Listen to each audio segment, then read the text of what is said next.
మాన్యులైనటువంటి చిరంజీవి గారిని వేదికపైకి తోడుకొని రావాల్సిందిగా చైర్మన్ గారిని కోరుతున్నాం. ముందుగా జస్టిస్ లక్ష్మణ్ గారు ముందుగా అవార్డును స్వీకరిస్తారు. 99 టీవీ అందిస్తోన్నటువంటి ఉగాది పురస్కారాన్ని స్వీకరించడానికి జస్టిస్ మున్నూరు లక్ష్మణ్ గారిని వేదికపైకి ఆహ్వానిస్తున్నాం. Education is the manifestation of perfection already in man అన్న వివేకానంద గారి మాటల్ని అక్షర సత్యాలని నమ్ముతూ స్వయం కృషితో పైకొచ్చినటువంటి జస్టిస్ శ్రీ మున్నూరు లక్ష్మణ్ గారు రాజస్థాన్ హైకోర్టు న్యాయమూర్తి. వారికి మీ అందరి హర్షధ్వానాలు వినిపించండి. తెలంగాణలో ఒక మారుమూల పల్లెలో జన్మించి ప్రభుత్వ విద్యా సంస్థల్లో చదువుకుని అంచెలంచెలుగా పైకెదిగారు.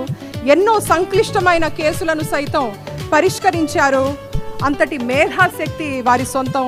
జస్టిస్ మున్నూరు లక్ష్మణ్ గారికి 99 టీవీ తరఫున ప్రత్యేకమైనటువంటి అభివాదాలు. చిరంజీవి గారి చేతుల మీదుగా రజత పథకాన్ని స్వీకరించారు.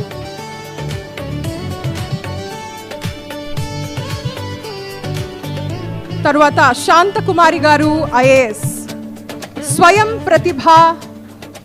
ప్రభాభాసులు శాంతకుమారి గారు